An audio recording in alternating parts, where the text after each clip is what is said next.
ম্যাচের মাত্র দ্বিতীয় বলেই এমন বাউন্ডারি বেশ রানের আভাস দিয়েছে শ্রীলঙ্কার বিপক্ষে টস হেরে প্রথম টি-20 ব্যাটিংয়ে নামা বাংলাদেশকে। 4 হাঁকিয়েছিলেন ওয়ানডে সিরিজে 2টি 50 করা পারভেজ ইমন।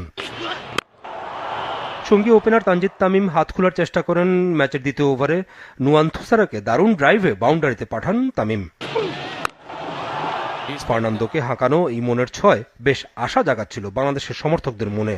4 ওভারে সফরত দলের স্কোর বিনা উইকেটে 38 রান।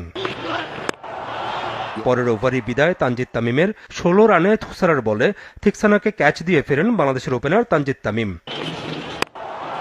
অধিনায়ক লিটন দাস যতক্ষণ উইকেটে ছিলেন সে সময় একটি 4 পায় বাংলাদেশ, কিন্তু সেটিও হাঁকান পারভেজ ইমন। কোনো বাউন্ডারি ছাড়াই 11 বলে 6 রান করে আউট হন লিটন দাস। উইকেট নেন লঙ্কান লেগ স্পিনার জেফ্রি ভ্যান্ডার্সে, বাংলাদেশের দ্বিতীয় উইকেট। এরপরই বিদায় নেন ওপেনার পারভেজ ইমন। 50 পাওয়া হয়নি তার। 22 বলে 5টি 4 ও একটি 6 38 রানে আউট পারভেজ ইমন। তাওহিদ হৃদয় ছিলেন ব্যর্থ, মাত্র 10 রান করেন তিনি, তবে খেলেন 13 বল। দাসুন সানাকার বলে উইকেট রক্ষককে ক্যাচ দেন তাওহিদ হৃদয়। মেহেদী হাসান মিরাজ উইকেটে গিয়ে চেষ্টা করেছিলেন চড়াও হওয়ার। 23 বলে 4টি 4-এ 29 রানে আউট হন ওয়ানডে অধিনায়ক মেহেদী মিরাজ। শেষে শামীমের 5 বলে 14 রান কিছুটা স্কোর দেয় বাংলাদেশকে। অবশ্য 2022 সালের পর টি-20 খেলতে নামা নাইম শেখও অন্য প্রান্তে অপরাজিত থাকেন 32 রান করে, আর বাংলাদেশের ইনিংস শেষ হয় 5 উইকেটে 154 স্কোরে।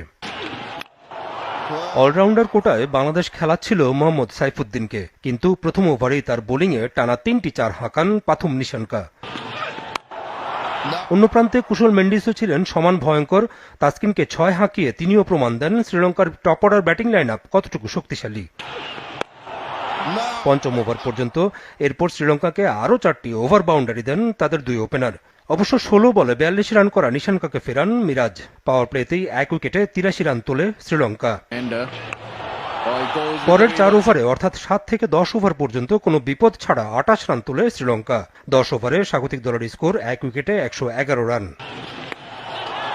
বাংলাদেশকে দ্বিতীয় সাফল্য দেন লেগ স্পিনার রিশাদ হোসেন। লেগিকে তুলে মারতে গিয়ে উইকেটরক্ষক লিটন দাসকে 24 রানে ক্যাচ দেন কুশল পেরেইরা। শেষ পর্যন্ত 7 উইকেটেই ম্যাচ জেতে শ্রীলঙ্কা। টি-20 ক্যারিয়ারের 16তম 50 করা কুশল মেন্ডিস স্বাগতিকদের জয়ের মূল কারিগর। 73 রান করেন কুশল মেন্ডিস। সিরিজের দ্বিতীয় টি-20 13 জুলাই ডাম্বুলায়।